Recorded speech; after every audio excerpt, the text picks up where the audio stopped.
dipersembahkan oleh Pemirsa, kembali saya Dias Kaslina hadir menyapa Anda dalam dialog 4 pilar MPR RI. Pada episode kali ini kami akan membahas topik mengenai upaya pemberantasan tindak pidana korupsi. Dan inilah dialog 4 pilar MPR RI selengkapnya.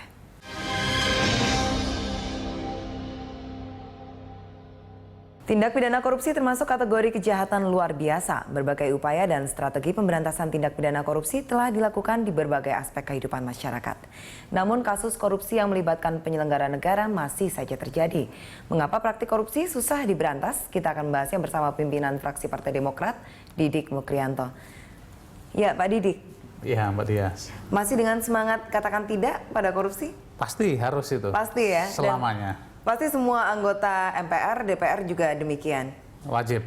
Wajib. Tetapi kalau kita lihat, Pak, ya, di beberapa daerah, lebih tepatnya ada 280 lebih kasus yang ada di berbagai daerah di Indonesia ini ya, Pak ya, yang masih terjadi hingga tahun 2014 kemarin. Entah bagaimana kalau 2015 ini ya. Nah, bagaimana menurut Bapak, apa yang menyebabkan ini masih saja menjamur budaya ini? Ya, ini tentunya kita juga harus tetap semangat, kita harus tetap kokoh untuk berperang melawan korupsi. Karena kalau bicara korupsi sesungguhnya bukan hanya saat ini saja. Kalau kita melihat dari perjalanan bangsa, mulai dari era kemerdekaan, kemudian pasca kemerdekaan dan reformasi, korupsi ini tidak ada henti-hentinya. Namun satu poin yang harus menjadi kata kunci bagi kita semuanya, jangan pernah menyerah terhadap korupsi. Nah, untuk itu makanya tatanan peraturan, tatanan pengelolaan bangsa semakin hari semakin ke depan harus ditata lebih baik. Bagaimana kita menghambat laju korupsi, bagaimana kita menekan perilaku koruptif ini, bagaimana menyelamatkan keuangan negara ini menjadi bagian yang sangat penting buat kita. Nah, itu tata kelolanya seperti apa, Pak? Kan kalau kita lihat semakin panjang rantainya, maka semakin panjang pula titik putusnya, kan gitu ya. Akhirnya semakin banyak celah untuk korupsi masuk. Nah, sekarang sudah disederhanakan. Apakah dengan pelayanan satu atap ini bisa jadi salah satu penangkal korupsi atau seperti apa, Pak Didi? Ya pasti, tentunya setiap pergantian rezim, harapan untuk mengikis korupsi itu menjadi sebuah tekad dan menjadi sebuah semangat. Seperti yang juga dilakukan oleh MPR pada tahun 1998 ya, melalui TAP nomor 10 tahun 98, bagaimana kemudian TAP itu mengatur pemerintahan negara yang bersih dan bebas dari korupsi. Ini semangat landasan yang memperkuat bagaimana komitmen MPR, komitmen DPR untuk menegakkan sebuah tatanan kebangsaan, khususnya di MPR ini untuk memerangi persoalan korupsi. Dan kita tentu ingat bagaimana kemudian pada era reformasi ini, sebuah kelembagaan negara yaitu KPK dibentuk oleh bangsa ini sebagai semangat untuk melawan korupsi ini. Ini pun juga dilatar belakangi karena adanya ketidakoptimalan aparat penegak hukum, baik polisi maupun kejaksaan di dalam memberantas persoalan korupsi ini. Pada saat itu karena diragukan ya kejaksaan dan juga kepolisian Republik Indonesia, begitu Pak? Ya, kalau kita melihat latar belakang berdirinya KPK adalah bahwa kurang optimalnya kedua lembaga ini dalam memberantas korupsi. Makanya dengan lahirnya KPK ini harapan kita besar agar persoalan pencegahan dan pemberantasan korupsi ini betul-betul bisa berjalan efektif dan efisien sesuai keinginan bangsa ini. Tetapi kan ketika ada 3 lembaga penegak hukum yang bergerak untuk memberantas korupsi ini, bukannya malah justru timpang satu dengan lainnya, overlapping? Nah, justru itu makanya di Undang-Undang KPK diatur bagaimana kemudian KPK mempunyai fungsi untuk melakukan koordinasi, supervisi dan monitoring, selain tugas fungsinya yaitu penyelidikan, penyidikan dan penuntutan gitu ya.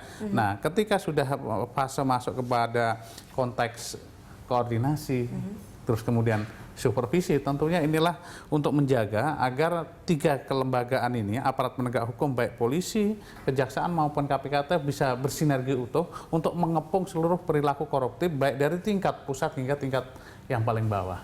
Tapi benar ya Pak ya, kalau perilaku koruptif itu sebenarnya adalah budaya seperti yang diturunkan orang tua kepada anak-anaknya gitu dalam satu institusi ya?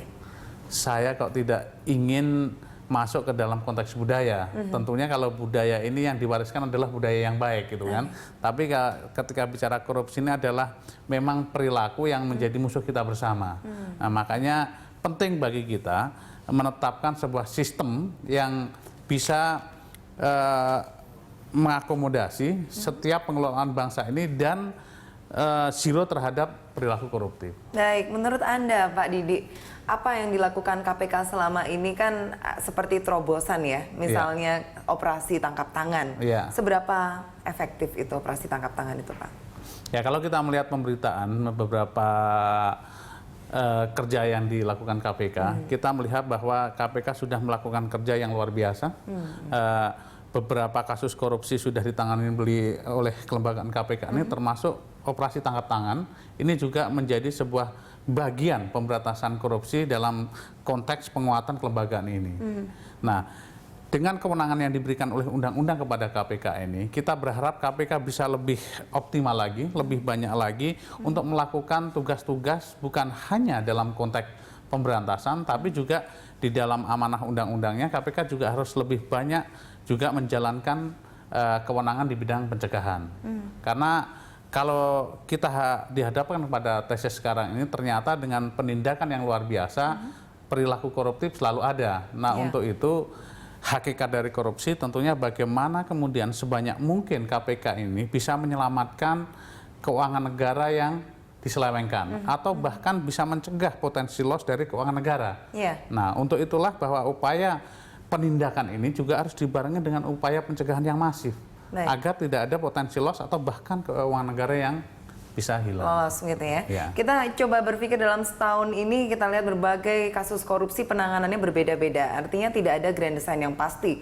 Sebenarnya apa-apa saja yang harus dilakukan, apakah buktinya terlebih dahulu dikumpulkan, baru nanti kemudian setelah P21 apa yang dilakukan lagi. Ini kan belum ada desain besarnya. Nah, kita akan kembali setelah jeda pariwara berikut ini.